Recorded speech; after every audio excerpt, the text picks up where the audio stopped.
अंतर कहाँ है? तो इससे ऊपर की साधना है ये, सर्वोच्च जो उत्तमाति उत्तम इन सब विषयों से उपराम होकर के जो सदा सर्वदा निकुंज मंदिर की उस टहलेने के रूप में एकांत निष्ठ होकर जो प्रियाजू के युगल के चरण कमलों में विराजमान होकर सदा उनकी कौतुकमयी लीलाओं का रसपान कर रहे हैं, जो बिहार रसमय ही डूबे हुए हैं, उनके लिए ये भाव घटित हो रहा है कि कहा नाम नामी कहा सकुच सुख पूछो तो इनके ऊपर हमें देख, ये तो साधन हो गया तेरो।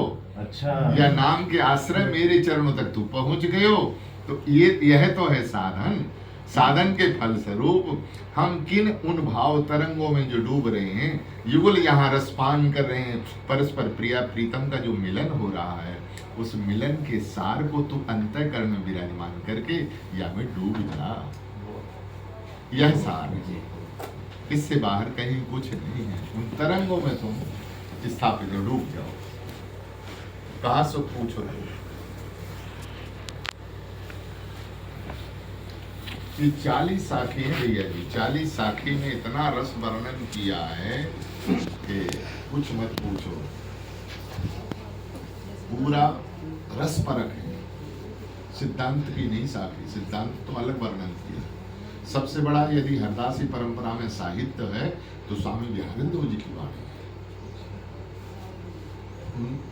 उन्होंने जो गाया है, मैंने सबसे अधिक से अधिक जितने समाज में पद गायन होते हैं, अधिक से अधिक विहारेंद्र जी महाराज के पद तो सबके हैं। नागरी दो जी, सरसदेव जी नाग और अपने पीताम्बर दो जी हैं, ललित किशोरी दो जी महाराज, सभी की वाणियाँ हैं।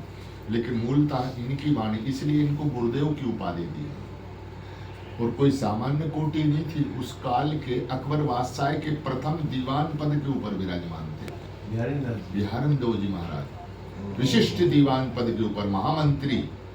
महामंत्री को लात मार करके, ठुकरा करके, और वहां से चले आए।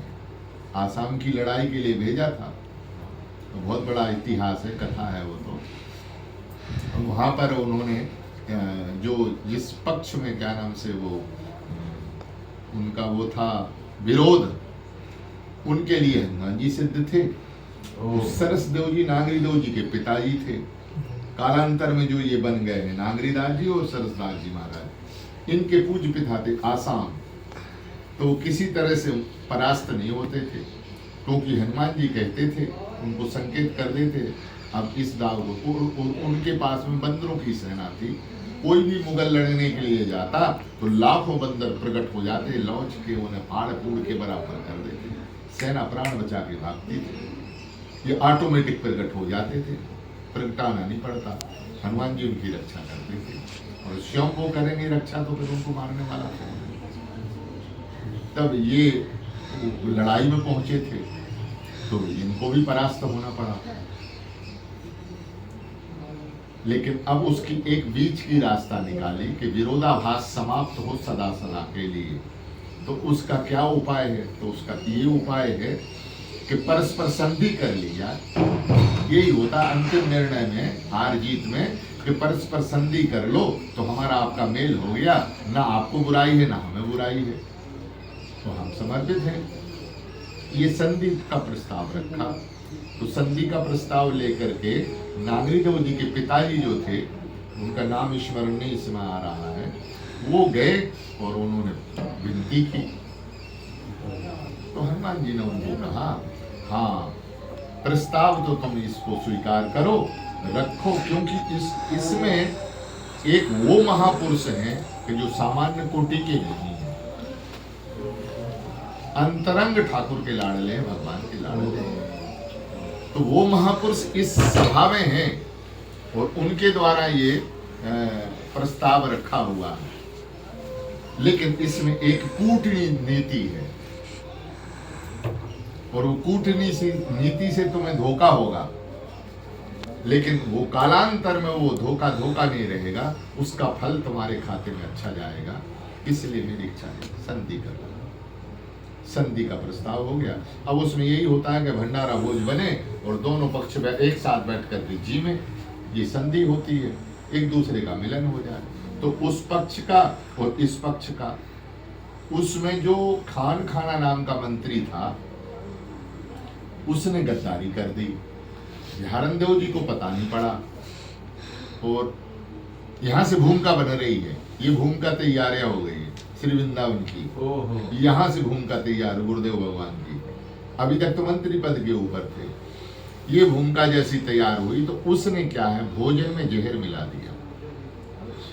हाँ, तो जैसे ही जहर मिलाया वो भोजन किया तो जहर, वो तो सावधान थे सब लोग कि उस उनके ही खाने में जो है ना भोजन में जहर मिला दिया, जो उस तरफ के दीवान थे नांगरी देव जी के पिताजी, उनको जहर मिला दिया तो वहीं मर गए, पधार गए, उनका शरीर पूरा हो गया। ये इनसे सहन नहीं हुआ।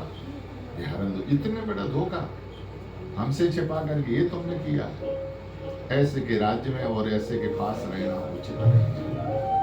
तब उन्होंने फिर वहीं उसी समय इस्तीफा लिखा, पद से इस्तीफा दिया, अकबर को चिट्ठा दिया और देने के बाद में कहा, सरस देव जी नांगरी देव जी को बुलाया, बोले बस तुम चिंता मत करो, पिताजी को ये औषधियों में तुम सुरक्षित रखो, जब तक हम श्री वृंदावन नहीं पहुंचेंगे तब तक तुम्हारे पिताजी इस रूप में रहेंगे।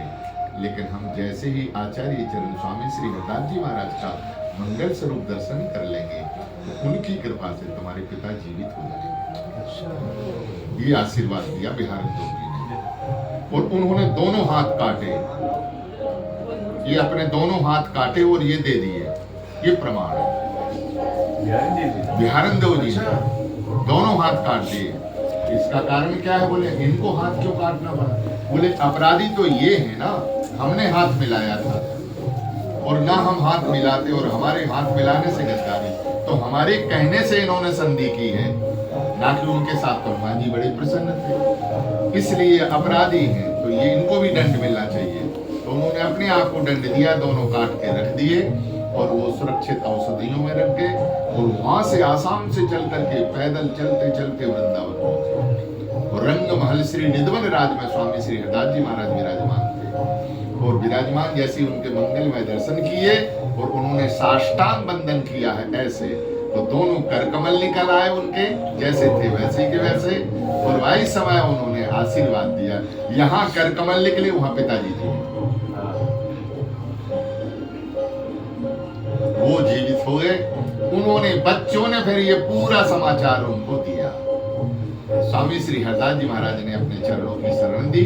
शरण देने के बाद में उन्होंने प्रार्थना की कि अपने इसको विरक्त भेष दे करके प्रणाम दास को स्वीकार करें। तो उन्होंने विठल पिल्लो जी को आज्ञा दी कि मेरी आज्ञा है तुम इनको शिष्य बनाओ।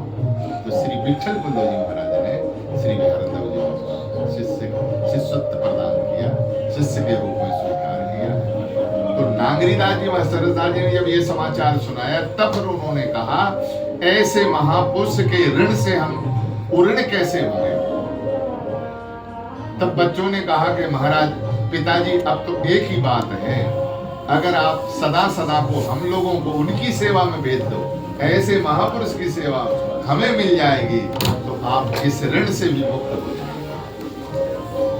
तब फिर उन्होंने आज्ञा प्रदान की, अच्छा ये तुम चाहते हो तो मेरा आशीर्वाद है, तुम सदा सदा को ऐसे महापुरुष की सेवा में चलेगा।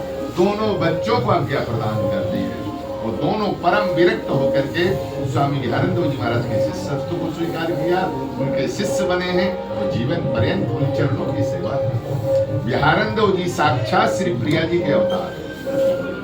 स्वयं प्रिया जी आचार्यत्व करने के लिए, जीवों को अपना प्रेम दान प्रदान करने के लिए स्वयं आचार्य रूप में प्रकटी है। ऐसी उनकी वाणी में और ऐसे उनके चरित्र में ये प्रमाण है, कई प्रमाण है।